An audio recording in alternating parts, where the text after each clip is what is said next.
Petit disclaimer, c'est Stury du futur. C'est moi.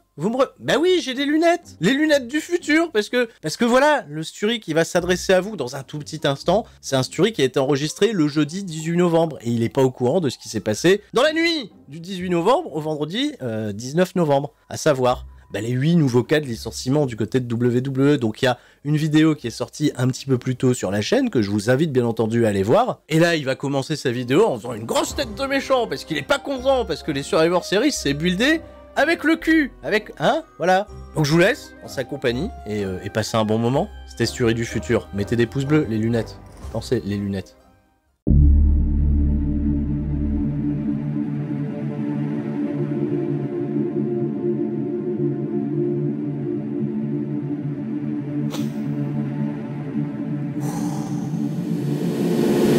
Tâchons de rester calme. Survivor Series dans la nuit du dimanche 21 novembre au lundi 22 novembre est un pay-per-view qui est attendu comme l'un des piliers de WWE, à savoir un pay-per-view du Big Four, du Big Five, Big Six, je sais pas, faut rajouter Money in the Bank, faut rajouter Crown Jewel désormais. Ou est-ce que ce build-up hallucinant des Survivor Series va pas le faire rétrograder à un pay-per-view lambda? Loin et derrière nous, la traditionnelle guerre de Raw contre SmackDown qui viennent s'envahir les uns vers les autres. En fait, les gens s'en foutent. La moitié du roster de SmackDown était encore du côté de Raw il y a un mois, et puis comme d'habitude, il n'y a pas d'enjeu. Alors oui, il y a un point sur lequel il faut s'exprimer, bien entendu. Les weekly nous butent la hype, ça fait plusieurs mois, voire même plusieurs années que je vous le dis. Et les pay-per-view restent, cela dit, surtout ces derniers mois, assez qualitatifs. Ouais, salut à tous, c'est Stury, bienvenue sur la chaîne CSL Catch. On est parti pour pronostiquer cette carte des Survivor Series 2021, édition Balek, avec probablement plus d'informations que je vous donnerai ce dimanche lors du Super Kick-Off, à suivre en direct sur twitch.tv/Stury316 en compagnie de la fine équipe des chroniqueurs de CSL Catch, et une soirée jeu, parce qu'on va essayer de se détendre et de passer un bon moment. Le kick-off, il n'y a pas de kick-off annoncé, comme d'habitude. On va vraisemblablement se retrouver avec un 10 contre 10 comme d'habitude, avec 5 équipes de Raw, 5 équipes de SmackDown, et évidemment, c'est impossible à pronostiquer tant qu'on n'a pas les blazes, tant qu'on n'a pas les noms. Est-ce qu'on a même assez d'équipes? La carte principale, Damian Priest, champion des États-Unis, fait face au champion intercontinental Shinsuke Nakamura. Et... Mais qu'est-ce que tu veux que je te dise? Nakamura, ça fait 3 mois qu'il est champion intercontinental, il a défendu son titre une fois contre Apollo Crews. Depuis, il est là, il vivote, il perd contre Angel Garza.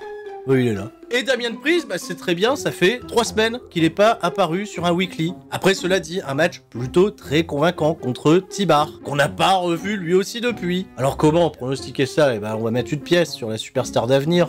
Bon. Allez, Damien Prieur, notre prêtre favori, pour remporter la victoire, et oui, ça va être un bon match. Mais quid de l'excitation? Beaucoup d'excitation en revanche sur un programme qui a là aussi été très peu buildé. Et pourtant, on a deux des équipes les plus dominantes de chaque brand. Randy Orton et Riddle font face aux Usos. WWE a repris en main la storyline entre Riddle et Randy Orton, laissant apparaître quelques tensions sur notamment la conduite de Riddle qui n'est pas au goût de celle de Randy. Et cependant, une défaite des Usos serait, encore une fois, très mal vue par le chef de la tribu lui-même qui s'était déjà bien énervé suite à la défaite de ses cousins contre le New Day. Alors ce qui est assez inhabituel, c'est que là, le scénario est plus intéressant pour l'équipe qui va perdre. Et j'ai particulièrement envie de voir Randy Orton commencer à s'agacer de plus en plus de la conduite de Matt Riddle. C'est pour ça que j'irai pronostiquer une victoire pour SmackDown, victoire des Usos, pour que la Bloodline reste forte. Match traditionnel des Survivor Series 5 contre 5 côté féminin, on retrouve pour l'équipe de Raw Bianca Belair, Rhea Ripley, Liv Morgan, Carmella et Zelina Vega qui feront face à l'équipe de SmackDown emmenée par Sasha Banks, Shayna Baszler, Shotzi Blackheart, Natalya et une participante mystère. Puisqu'aux dernières nouvelles c'était Aliyah qui devait y figurer, mais Sonya Deville l'a retirée lors du dernier épisode de SmackDown, donc jusqu'à présent on ne sait pas qui est cette dernière participante. Un retour surprise à envisager, je ne pense pas, puisque vous attendez qui? Ronda Rousey? Vraiment? À quoi? Eh oui, mais il fait le con aussi, ce Stury-là, il a pas les informations, c'est moi, c'est Stury du futur, 2 fois dans la même vidéo, incroyable. Bon, il parle de Ronda Rousey et tout ça, pas du tout, voilà, c'est officiel, c'est Toni Storm qui remplacera Aliyah dans l'équipe des Survivor Series. Ça n'a pas été annoncé à SmackDown, non, parce que SmackDown, il a lieu dans le futur par rapport à la sortie de cette vidéo. Non, juste sur les réseaux sociaux, sur Twitter, c'est le vecteur numéro 1 de communication de la part de WWE, sauf pour annoncer les gens licenciés. Voilà, la vidéo sur les licenciements, allez la voir. Et d'ailleurs, ce Sturi-là, hein, pas moi, hein, pas celui du futur, il sera en live chez Ludivine, tout à l'heure, à 21h. On regarde le documentaire Nail the Coffin, Fallen Rise of Vampiro. Tu sais, le catcheur Vampiro. Ah, il a pas été chez WWE. Non, mais par contre, il a une vie bien mouvementée, grosse légende. Il y aura des têtes connues, des gens qui vous manquent peut-être déjà.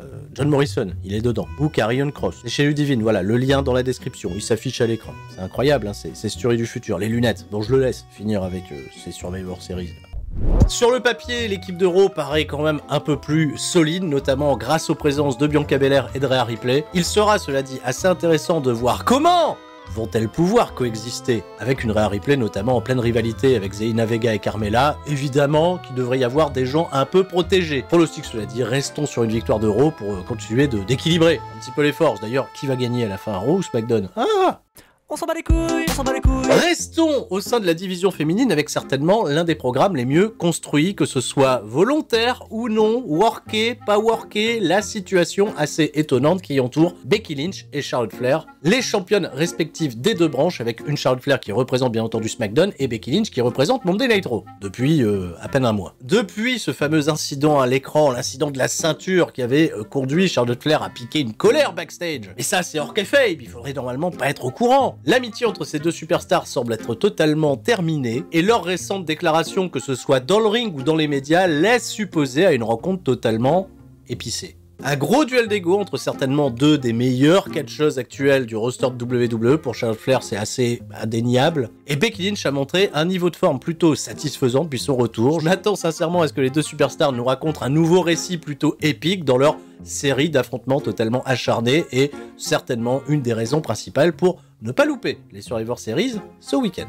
Champion WWE contre champion Universal, Big E fait face à Roman Reigns, une affiche qui a été protégée tout le temps du passage de Big E dans la branche bleue, qui n'a jamais confronté en 1 contre 1 monsieur Roman Reigns. Un petit échange, cela dit, au courant d'un triple sweat match avec Bobby Lashley, mais on en retiendra pas grand chose. Un Big E qui est peut-être pas encore totalement établi comme nouveau visage de la branche rouge, et un Roman Reigns, il faut bien l'avouer, qui roule sur toute compétition. Lors de sa dernière sortie télévisée, Roman Reigns a été interrogé sur une future affiche hypothétique contre un certain The Rock. Il y a encore quelques mois, on lisait sur les dirt sheets que WWE avait comme projet de faire revenir Dwayne Johnson lors des Survivor Series pour faire un coucou à Roman Reigns et teaser quelque chose pour peut-être le futur WrestleMania. Alors évidemment, c'est à prendre avec d'énormes pincettes. Surtout que The Rock a apporté quelques démentis, il aimerait bien revenir dans le ring, cela dit. Peut-être aux alentours, non pas de WrestleMania 38, mais plutôt de WrestleMania 39, qui se tiendra à Hollywood. Et l'autre élément perturbateur qui pourrait peut-être coûter à Roman Reigns la victoire dans ce combat, c'est certainement Brock Lesnar. Déjà annoncé pour l'épisode de SmackDown le 10 décembre, il a tout simplement acheté un ticket, il ne pourra pas participer à l'action, puisqu'il est toujours, je le rappelle, suspendu avec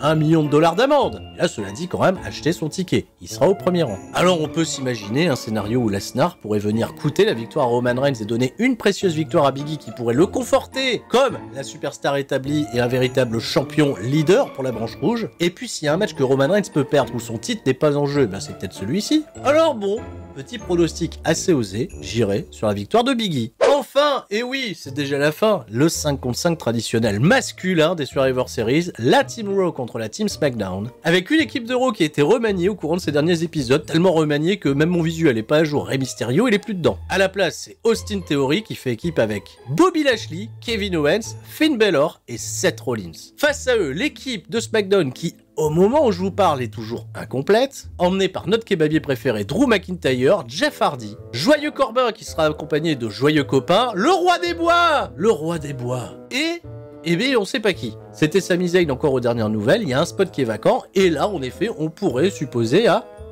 je sais pas, un retour, une arrivée, dans le roster principal, peut-être en provenance des NXT, ou peut-être même en provenance d'NXT UK. Il fait quoi Walter en ce moment? Oh!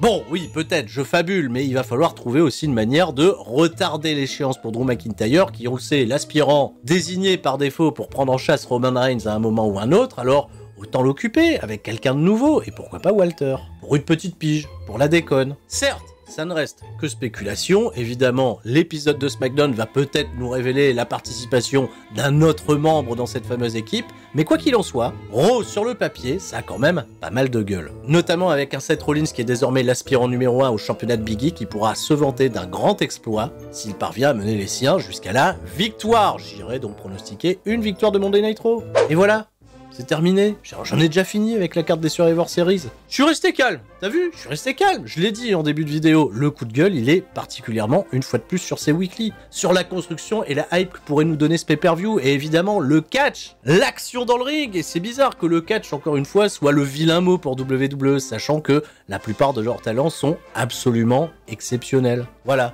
on en rediscute déjà samedi. Pour le SmackDown Recap, on aura peut-être plus d'informations. Et évidemment, le Super Kick-Off, je le rappelle, dimanche 21 novembre à partir de 18 h sur twitch.tv/Tuerie316. Grosse soirée à prévoir, et évidemment, je compte sur vous. On se retrouvera dès le lendemain pour le Qu'est-ce qui s'est passé. J'ai plus qu'à vous souhaiter à toutes et à tous une excellente soirée. C'était Tuerie et tout le monde reste fort, sauf la hype. J'ai réussi à vous la mettre un petit peu. Oh, un petit peu. Tout petit comme ça, comme Univers Catch. C'était Tuerie. Ciao, bye bye. Attends, comment? Qu'est-ce qui se passe? Encore? Mais y a plus d'informations là, c'est bon, bah, rentrez chez vous. C'est Michel! Michel! Vous m'entendez, Michel? Ben oui! Ben on s'inquiétait, Michel! Mais il est au Maroc. Mais qu'est-ce que vous foutez au Maroc? Il y a les Survivor Series dimanche, il faut rentrer là! Attendez, bougez pas là, vous pouvez faire la connexion vidéo? C'est Michel? Un problème arbitral, des règles qu'on comprend mal. Mais qui faut-il appeler? C'est Michel Beaujolais. Bonjour.